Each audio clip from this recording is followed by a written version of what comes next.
Jeff Freemanson again, West Coast 102. This is Ruth. And what we did tonight, we worked on basics. We worked a lot on connection. We worked a lot on just understanding how the girl has to move across the floor. And we worked on separating, getting her apart, but understanding the zone from my left shoulder to my right shoulder. Girls, you're always going to remember on 2, you're at the leader's left shoulder. So as you're going up on 1, 2, she's no farther than here. If she were to go too big, if she were to take too big a step past my sternum, 1, 2, we're in trouble. So as a leader, if she kept going and I just ignore the fact that she did that, she's going to get too far and she's never going to want to dance with me because she thinks it's me. Okay? Okay? So what I'm going to do as a leader if she goes too far is I'm going to adjust. So my 4 will adjust. So if I go 1, 2, 3, and 4, I'll step with her. Okay, a lot of teachers will teach to step with her all the time, and I'm like, yeah, that's true if she's going too far. Okay, and then I set my post, or my anchor, whatever you want to call it, head weight back, 5 and 6. Now, if she does it too small, 1, 2, 3, and 4, what did I do? I moved away from her on 4. So I found my connection, I set my post, anchored out 5 and 6.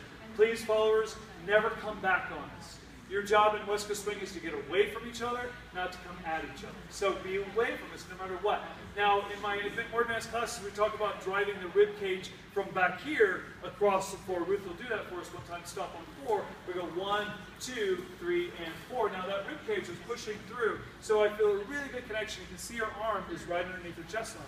So that's where I want to live. And then we go 5 and 6. And then what we did today, we were working on finesse. We did a right torque turn, so we went 1, 2 turn, 3 and 4, 5 and 6. Now she turned because I connected. My left hand is on my left rail.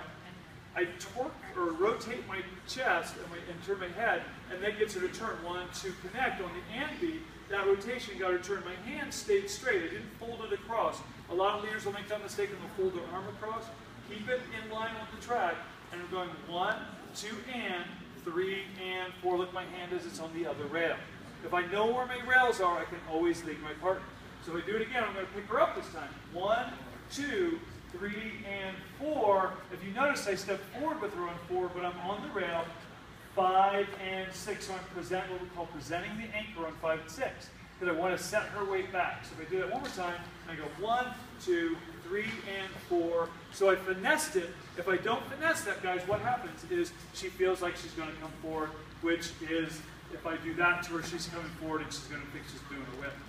So we also did it, we just did a left side pass. We went 1, 2, 3, and 4. Present the whip, or the anchor, excuse me. You notice I step back on 2, just gives her more space. If I do normal, I go 1, 2, not a big deal. I just adjust, and you'll notice I'm over onto the other rail again. Then we did an inside turn. We went 1, 2, 3, and 4, 5, and 6. I think we let her go. But guys, just remember, leaders, the hand on her body is the lead here. This is secondary. My hand stays on the rail. I go 1, 2. This is leading. I'm going to bring this hand to me onto my other rail. 3, up and around, down the floor, down to the rail. That gets her to travel. So as I go one more time, I go 1, 2, 3, and 4, 5, and 6. Okay, so it makes a real easy, clear lead. So as a leader, I have to deal with my rails side to side. Was there anything else? Okay, that was West Coast 102. Thank you guys very much.